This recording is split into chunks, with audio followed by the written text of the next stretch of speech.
Today's episode of Super Carlin Brothers is sponsored by BetterHelp. We always hear about the red flags to avoid in relationships, but it's just as important to focus on the green flags. If you're not quite sure what they look like, therapy can help you identify those qualities so you can embody that green flag energy and find it in others. Visit BetterHelp.com/super today to get 10% off your first month. That's BetterHelp, HELP.com/super.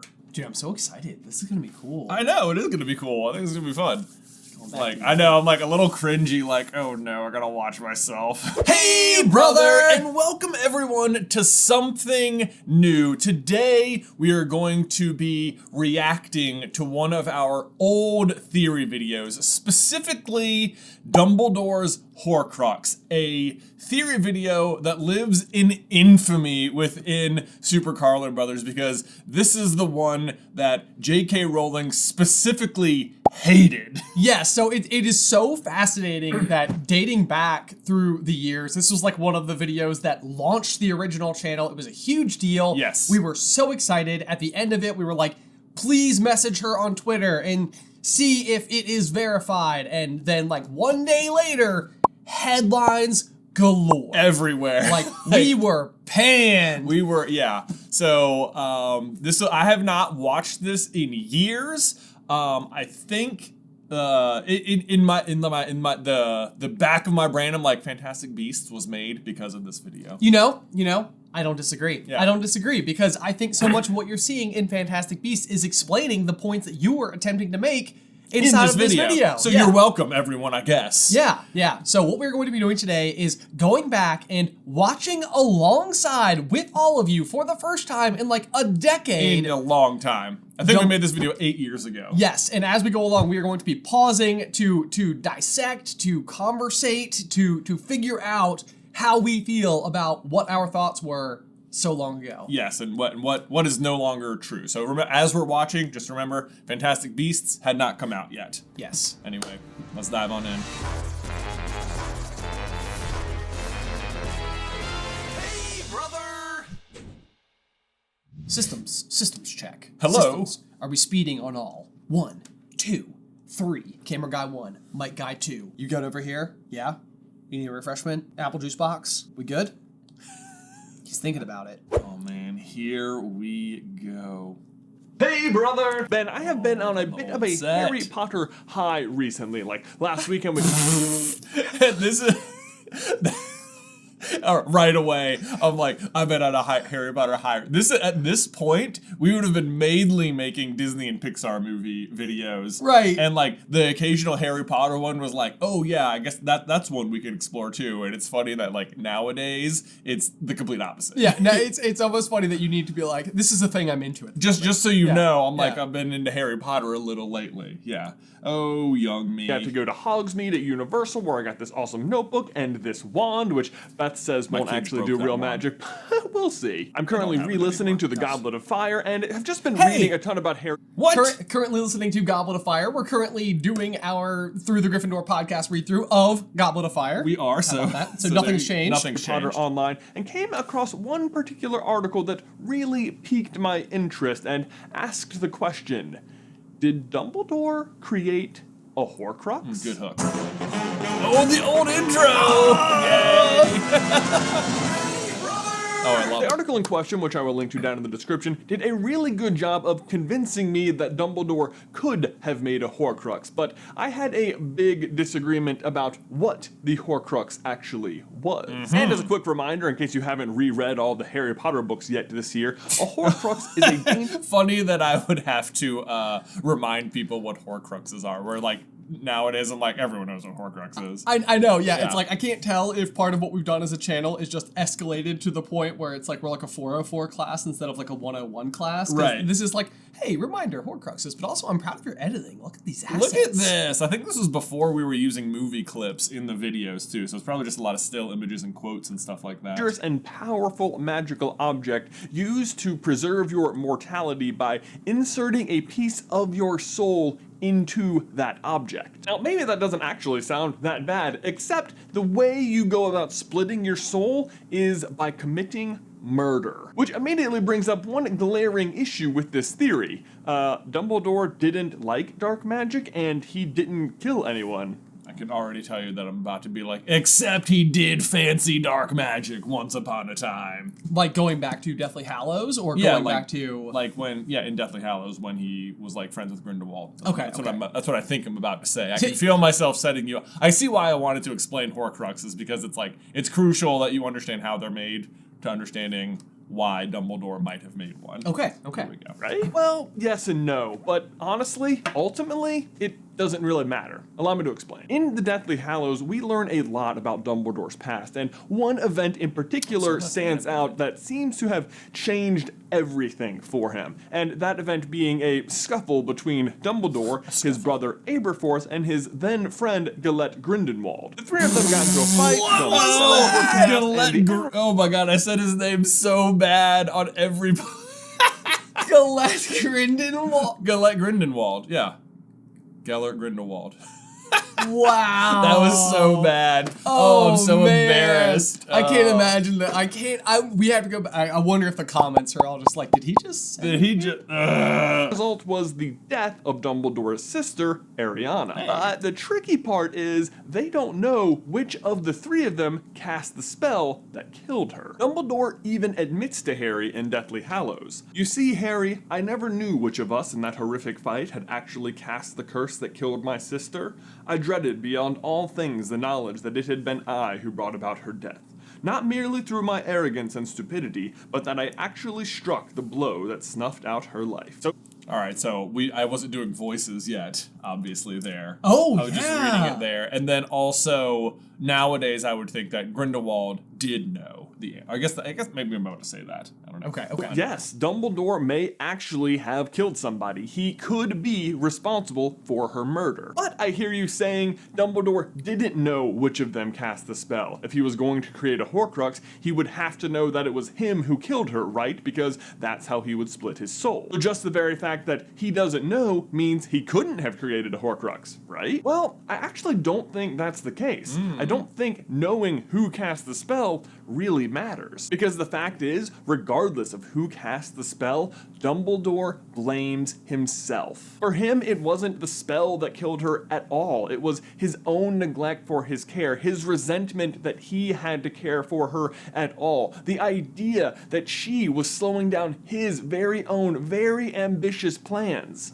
I stand by that reasoning. I think that still makes sense. Yeah, okay, well, so walk me through what you mean then, because, like, it almost seems, because there's a process involved in creating a Horcrux. There's a process involved. We don't know what the process is, but I'm saying that, I think in counter arguing, like, Dumbledore couldn't have made a Horcrux because he doesn't even know if he's the one who murdered her or not.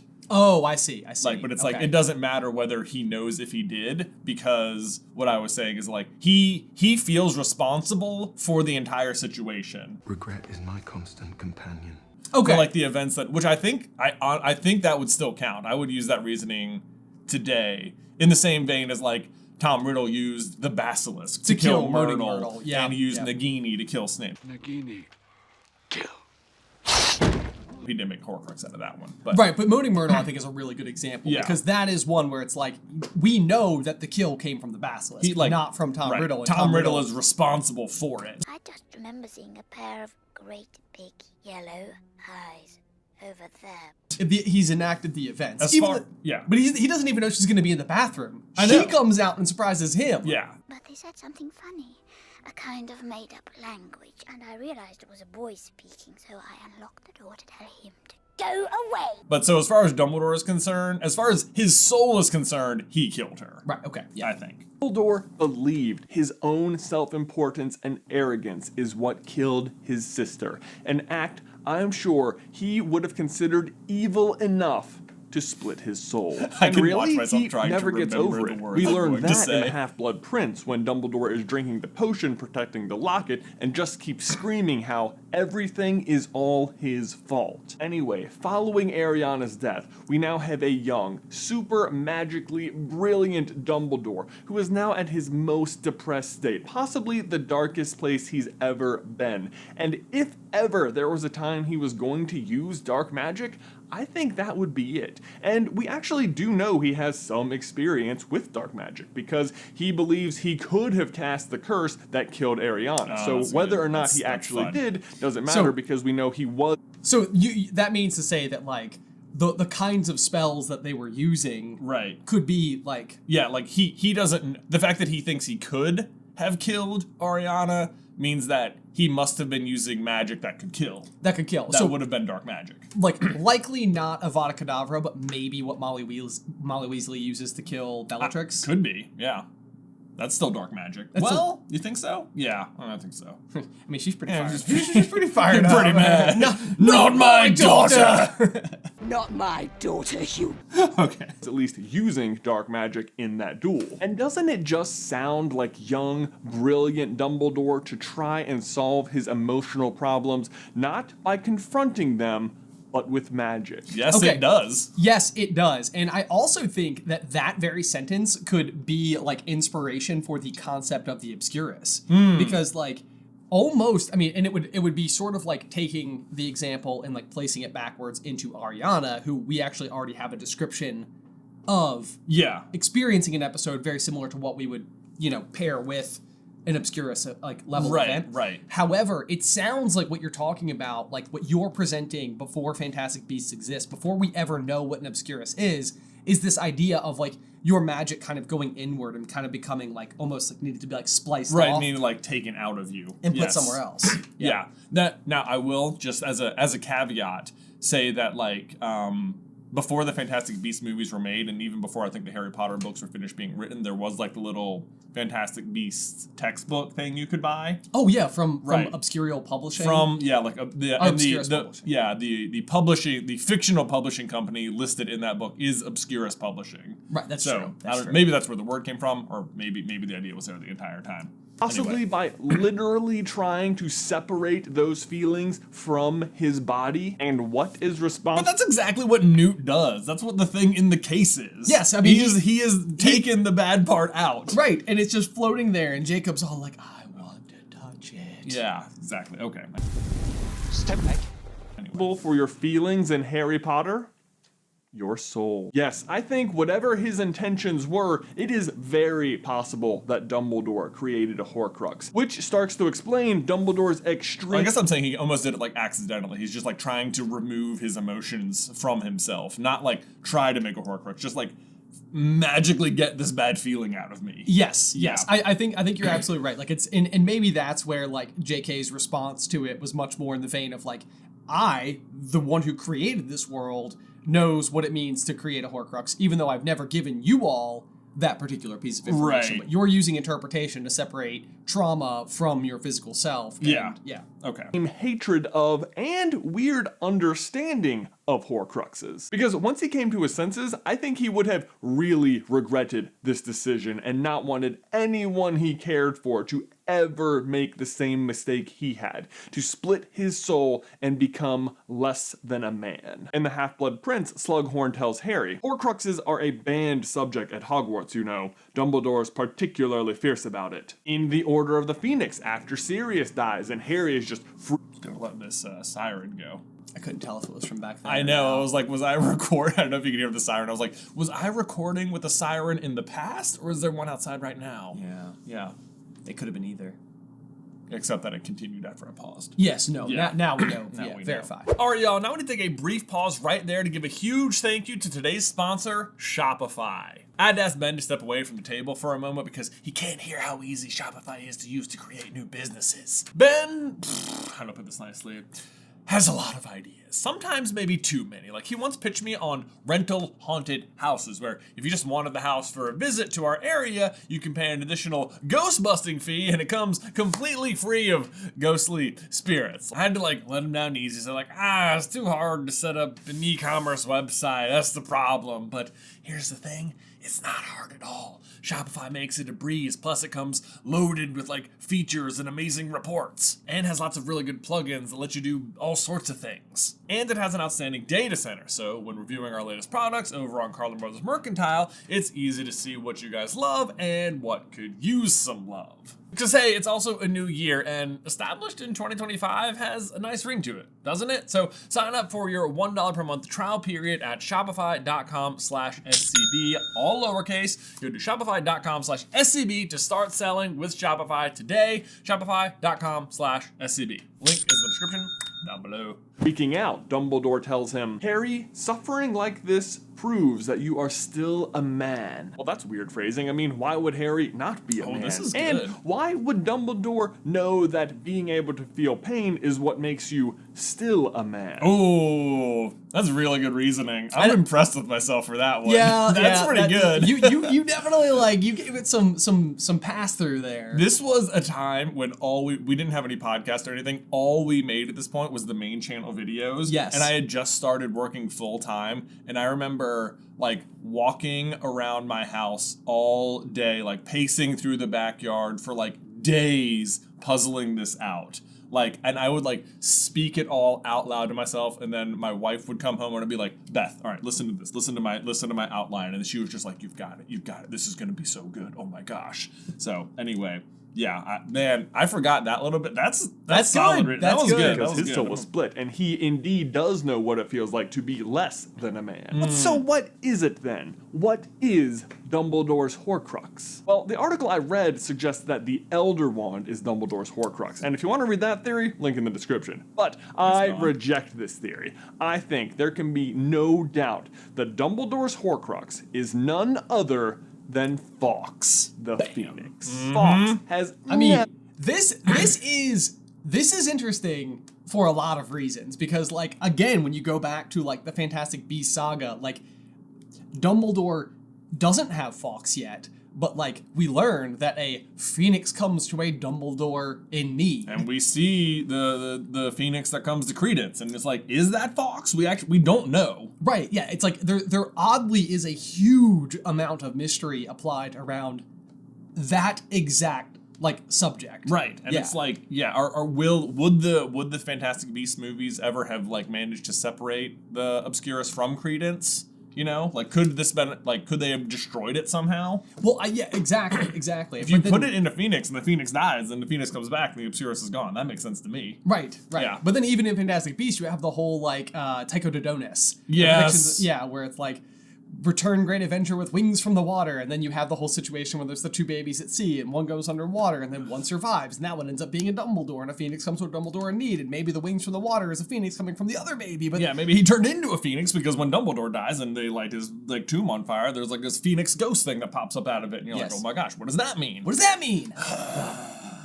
never made sense to me. He has always just felt like complete plot convenience. Yes. End of Chamber of Secrets, he just shows up out of nowhere and blinds the basilisk. Dumbledore cornered in his office by ministry wizards and unable to apparate inside Hogwarts? No problem. Fawkes can still teleport. Injured by... You got to admit, Dumbledore's got style.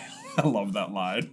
Basically incurable giant spider and or basilisk venom? No worry, Fawkes is the 1 in a million cure. He's just a giant bird of answers that Dumbledore happens to have. It's even revealed in the Goblet of Fire that Fawkes' tail feathers are the phoenix feathers inside Harry and Voldemort's wand. Okay, that I also think is kind of interesting because again, if you go back to Fantastic Beasts, we know that the whole saga specifically starts in the year 1926, which is the same year that Voldemort is born. Yeah. Which feels like a weird piece of just like alignment. Yeah, it's like that always bothered me about the book. Still bothers me about the books is that Fawkes' tail feathers are the ones in Harry and Voldemort's wands, which is like cool trivia, but there's no history to it. Yeah. Like it doesn't matter that it came from Fawkes, it just happens to be from Fawkes. Right. Right? Yes. Like yeah. that's maybe like why Dumbledore knows about it, but like it otherwise, like, there needs to be more importance to Fawkes. There does need to be more importance to Fawkes, and it makes you wonder what the eventual outcome of either Credence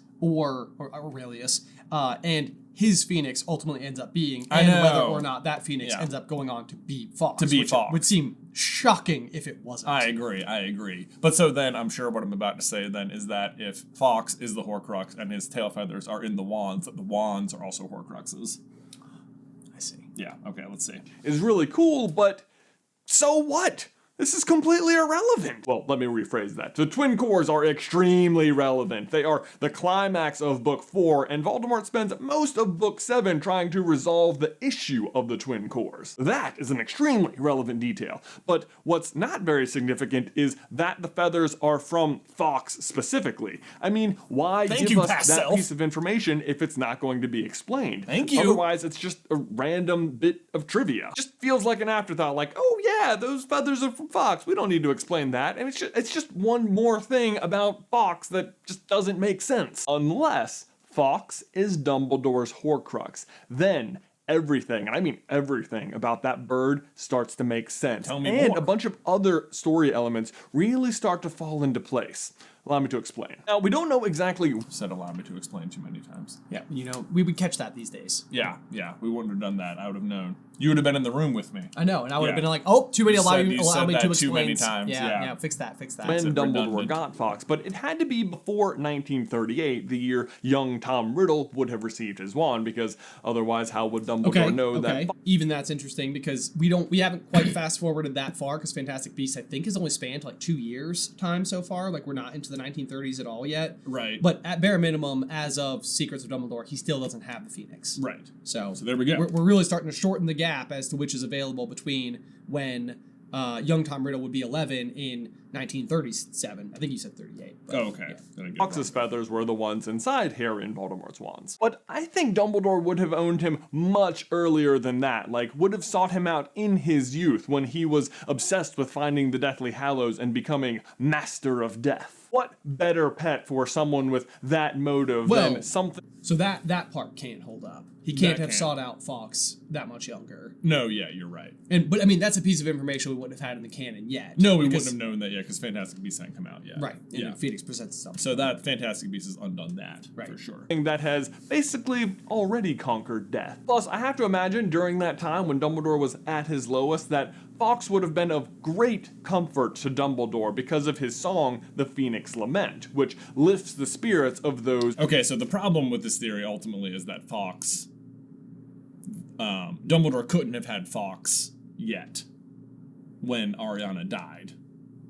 True. That's going to be the problem. That is And ultimately going to be the issue. Now we canonically know that. And I mean, well, I say that. It is, I suppose, possible he has Fawkes and we just haven't seen him in Fantastic Beasts. Like for But some reason. It's for just some not- reason. Right. Yeah. But on that note, in the event that the Phoenix that arrives to Credence isn't the same Phoenix, then what better occasion for a Phoenix to arrive to a Dumbledore in need than the kind of mourning Exactly. that Dumbledore would have been going Right, through? So yeah. it's like at that point in time, even that. Okay, so when Dumbledore dies and his funeral happens, it appears that the White Tomb has a flume come out of it and a Phoenix arises. And you know which Dumbledore would have just died? Ariana. Oh, okay, we're back in the game. We're back at the game. Okay. feeling grief. Music, a magic beyond what we do here.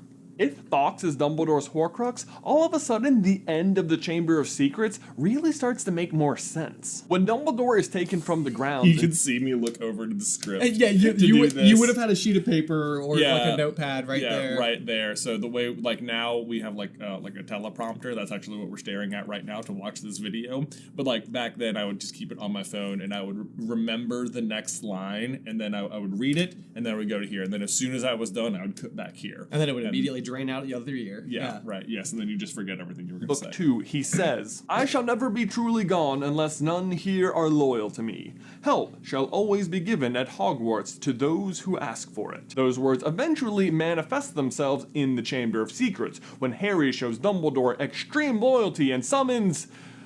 Fawkes? Wait, what? Sorry. Why does Harry showing that's- loyalty yes. to... This is something that we've made videos about just on their own. Like, why does that happen? Right. Well, how does that magic work? Right, that's unexplained magic. Show loyalty to Dumbledore, summon Fawkes. However, I feel like the point I'm about to make is that if Dumbledore's soul is inside of Fawkes, then showing loyalty to Dumbledore is simultaneously showing loyalty to Fawkes, because Fawkes is kind of Dumbledore. Exactly. Dumbledore summon Fawkes because he's his pet? No, because a piece of Dumbledore's soul Exactly. is inside Exactly. Fawkes. This is such In a good sense, theory. I know, Fawkes we're doing great. is Yeah. Dumbledore. Also, how much better is the battle in the Chamber of Secrets if Fawkes is a Horcrux? It's no longer just Phoenix of Plot Convenience versus Basilisk. It's Horcrux versus Horcrux. That's a very good point, Phoenix too. versus Diary. Literally, that's Dumbledore true. Yeah. helping And via then his...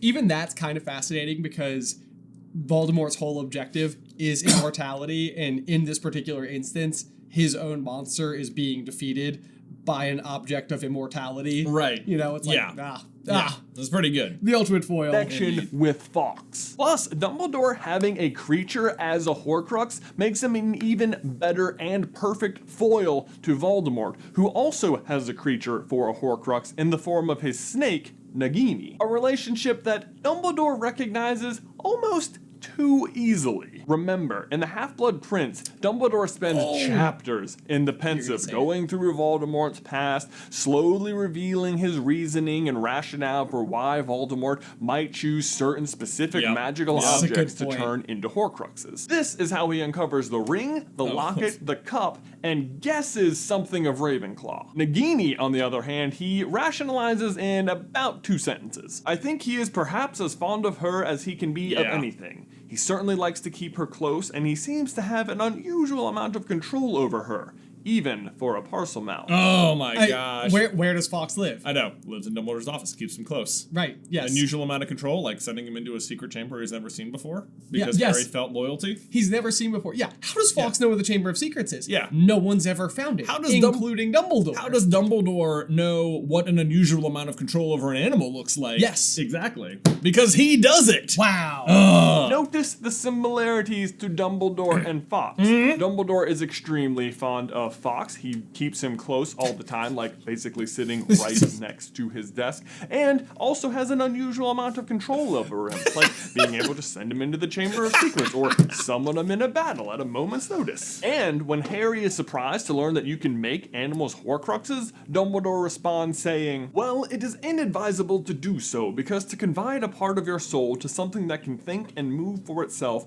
is obviously a very risky business. Inadvisable is a really interesting word choice, because you'd think it would just be inadvisable to create a Horcrux at all, which, given the context, Harry would be pretty aware of by now, so it doesn't really make sense that he says that unless he's speaking from experience. Indeed. Either way, the point is, Dumbledore accurately guesses this crucial piece of information very easily. And I think he's able to do so because he recognizes the relationship between Voldemort and Nagini being very similar to the relationship between him and Fawkes. I know, so far this might be sounding somewhat speculative, but stick with me. I'm about to answer a big question. Why it's important that Fawkes' tail feathers were the feathers inside Harry and Voldemort's wands. Think about it.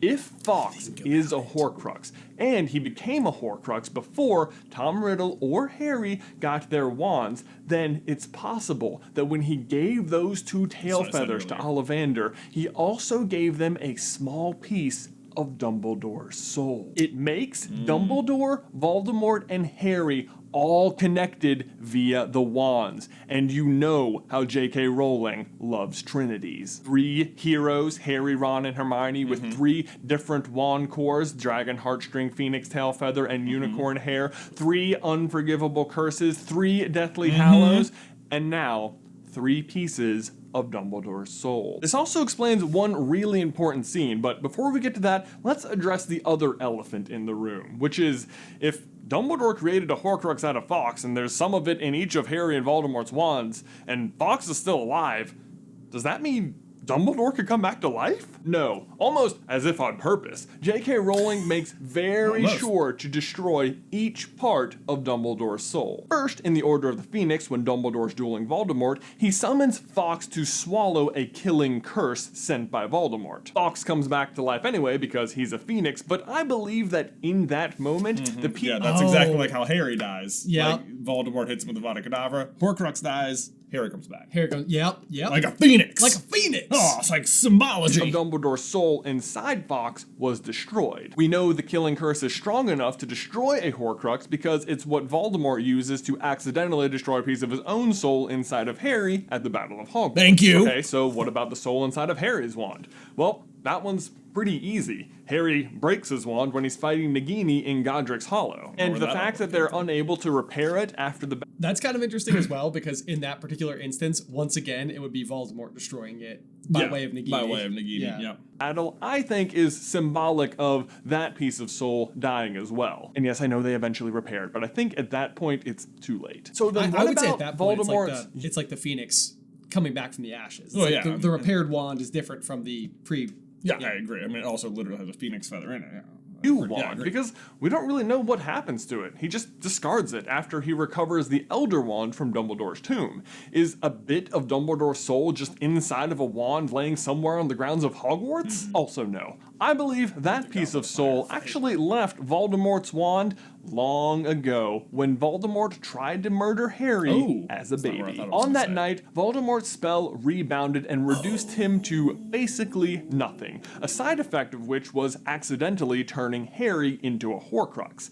My theory is that when the wand backfired, it also expelled the piece of Dumbledore's soul. It's pretty good. Even if it's not there, you could also say the Goblet of Fire duel where Harry forces the beam. Yeah, I can do it too. Would that give any explanation as to how Dumbledore knows what happens inside of that room? Oh, maybe, because he pieces a lot of it together. He does. Yeah. He seems like all of his guesswork is maybe coming more from like personal experience. Yeah, he's like, I was there, so you know what I'm saying? Can you imagine he's like Voldemort's carrying around the wand and Dumbledore's just like, I can hear everything you do. It's like a walkie-talkie. It's like a walkie-talkie. Side of it, which also latched onto Harry. And I know what you're thinking, yeah, Jay, no, you've gone crazy. But have I? Think about it. We do eventually get to see that piece of Voldemort's soul inside of Harry. After Voldemort tries to kill Harry at the Battle of Hogwarts, and Harry wakes up in limbo at King's Cross. Oh, I see what Voldemort's soul. I'm saying that Voldemort's soul is there, and so is Dumbledore's. That's how he visits him. Oh, that's so good. Yes, that's pretty good. Yes, it's like the question at the end where he's like, is this real or is it all just happening inside of my head? Yeah. Oh, man. I'm blowing my own mind. That's a really good explanation. Dang. And he blows it out of the water. So he's a Horcrux for Dumbledore, too. Wow. That'd be weird. I don't know how that would play out for the rest of the series. That's how Dumbledore always knows what Harry's up to. That's it. That's how you can see through the invisibility. Is represented by a tiny, crying, decrepit baby off in the corner. But it's not just Harry and Voldemort in there, is it? Someone else is there. Dumbledore. I can feel your excitement. I know, I'm through like, time and space. Like we have this moment sometimes in the chair, and it's like I can tell that you're like, I'm there. I made it. I made tied all of the notes the together. explanation in that scene is that little baby is Voldemort's soul, then I don't see how the appearance of Dumbledore can. For what it's worth, that's not what it means, though. Is it? No, yeah, it is. That's Voldemort's soul, right? That's Voldemort. It's Voldemort. Voldemort Prime. Voldemort Prime soul. Yeah. Because of the piece. Yeah. Okay. Because of the piece of. Okay. Mean anything else. And it even adds up. The baby is So the thing that I like about this, though, especially, is that it's like, is it just happening inside of my head? It's like, you could think that Harry's just spent enough time learning from Dumbledore that he could just like come to learn like what Dumbledore might say about all these types of things. Right. Very similar to how Harry is like, Ron needs to be the one to destroy the locket. Like, Dumbledore had taught him enough about these kinds of magic to know that that's how it needed to work. But Dumbledore is revealing information to Harry that couldn't come from anybody other than Dumbledore. Other than Dumbledore. Yeah. So it's like, how is Dumbledore's soul present? There's two souls present in there and Dumbledore. Right. Which kind of feels like Dumbledore's soul is present, so where did it come from? Right. and nasty because Harry has never paid any attention to that part of his soul. But Dumbledore, that piece of soul he has embraced his entire life, and it is fully grown. Sadly though, when Harry returns to the real world after that scene, I think he kills off both other pieces of soul inside of him. But seriously, once you accept this, so that many would be one like little piece there is that past me is interpreting the little baby Voldemort as the piece of soul inside of Harry, not as Voldemort Prime. Not Voldemort Prime. I do think that distinction makes a difference, but I can still live with what we're presenting. I don't think it. I think it could still work if Dumbledore has a bit of soul inside of Harry and Voldemort kills the Horcrux of himself. Then I'm like, then the Dumbledore part of him is still there. The Voldemort Prime soul would still be there, and Harry's main soul would be there.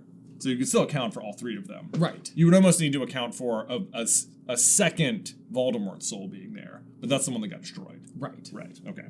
Quotes in Harry Potter take on new meaning. Like, for example, that final quote at King's Cross. Of course it's happening inside your head, Harry. But why on earth should that mean it isn't real? It's real because you literally have 3 pieces of soul inside your head. Or this exchange between Scrimgeour and Harry. I see you are Dumbledore's man through and through. Through through. Literally, that's right, Harry. Through and through. The Yeah. wand chooses the wizard. The Holly Wand chooses Harry not because of his connection with Voldemort, but because he already has a piece of Dumbledore inside him. The piece inside the wand recognizes its brother in Harry. Okay, 2 more quick things to address. First, if Harry and Dumbledore share this connection, why doesn't it operate the same way that the connection between Harry and Voldemort operates? Why doesn't Harry have dreams about Dumbledore? Why doesn't Dumbledore communicate with Harry like this? Well, first, I don't think Dumbledore is even aware of the connection. 2, Dumbledore is a master of occlumency, so may have just inadvertently been shutting the connection off. 3, even if he was aware of it, I don't think Dumbledore would ever use this connection out of sheer principle and respect for Harry's privacy. And 4, the connection between Harry and Voldemort is just so strong that it's possible it's just overpowering the tiny shard from Dumbledore. And the final thing to address is, why didn't Dumbledore ever repair his soul? We learn in the Deathly Hallows that it is possible to repair your soul by feeling remorse, although it would be extremely painful. And I think it's safe to say that Dumbledore did feel remorse over the death of his sister, so why didn't he repair his soul? My guess is that Dumbledore felt he deserved to feel that way, because, like I said earlier, he never really got over it. Guys, I really think we are on to something with this one and need an answer. So the next time you are reading a Harry Potter book, just keep this thought in mind and just watch how things fall into place. Just last night, I was reading the end of The Goblet of Fire when Harry and Voldemort are dueling and they get the golden thread between their wands. An unknown voice speaks to Harry and says, "Don't break the connection." It's never explained who that was, but based on what's happening with the wands at that time and everything we just talked about, I think we know who it was. My request for everyone watching this is to tweet this video to J.K. Rowling. This was the and just request ask her, that people listened to this request, and they did tweet it, and she did respond. I know, and it's just so it's I don't think she could have watched the video. I don't think she watched the video. Because I think this is a very thoughtful video. I know, like it's very, like, we cover a lot of bases. You blew my own mind 10 years later. Dude, I'm blowing my own mind here. I'm like, oh, I forgot about I forgot about this theory that like Dumbledore is in Harry as well. that Harry is a Dumbledore Horcrux as well. Like I totally forgot about that part. I was like, oh yeah, it's Fox. But I totally forgot about that part. So that's pretty. And then even as I was like listening to it, I was like, that's a bit of a stretch. And then I was like, no, maybe it's not. Maybe it's not. I know, yeah. I walked into this being like, this has been disproven. Now I'm kind of like, no, this is real. I'm like, you know what? If Dumbledore had Fox and we don't know that he didn't, it's possible. Obviously, clearly, she said it wasn't the case. So that's the big evidence against it now. Well, but that doesn't mean something like this couldn't have been happening. Yeah. Yeah. I think I'm not worried about it. I'm not worried about it. I think it makes sense still. Okay, moving on. Did Dumbledore make Fox a Horcrux? I swear, I think we've only scratched the surface of this one. So get reading, and if what you we find really any need is like a 5-movie series explaining all of these things in detail. new evidence, please let me know down in the towel section below. Ben, that's it for me, but I will see you in another life, brother. Same sign off.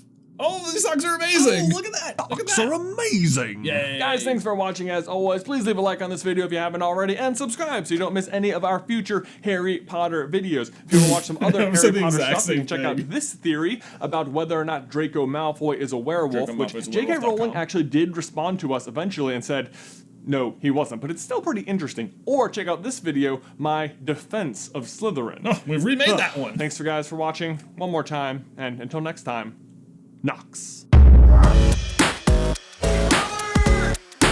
Man, okay, that was really fun to rewatch. That was super fun. It was. like- I was fully expecting it to be a lot more cringy. Yeah, I thought It really wasn't. It really wasn't. I think we had gotten to a point where I had really learned the white balance. I'd shifted the camera to be the full length of the room. Yeah. And I was a little bit further away.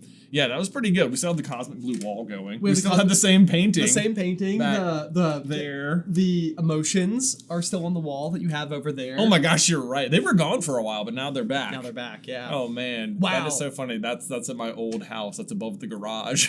So is there anybody watching right now who just consumed Dumbledore's Horcrux for the first time, and were you convinced? And also, is there anybody who remembers this theory from back in the day and is like, I still stand by it? I still stand by it. Yeah, quite frankly. I think it's pretty solid. I think it's pretty solid. It is a lot of fun. That is a lot of fun, and I'm impressed by the level of research that went into that one specifically. Yes. Like I mean, that clearly, like, I do remember just pacing around for days thinking about it. And that was a 17-minute video, which was by far the longest video on the channel at the time. Yep. And I remember thinking, like, wow, this was a huge project for me. Yes. And yeah, I mean, it got a response. So It did. I guess it all paid off. If only I had 2 weeks to walk around and just think about one video. That's exactly right. Where else would we be? Right. In the meantime, we are on tour actively, so Yeah. quite busy. But the other big question I want to know from you, viewers at home, is whether or not you liked this format of video, because we had a lot of fun coming up with this concept and sort of being able to go and review some of our old theories. So if you want to see more of those, let us know. Yeah. If there's any other specific theories you want us to like look back at and give our like modern day reactions to.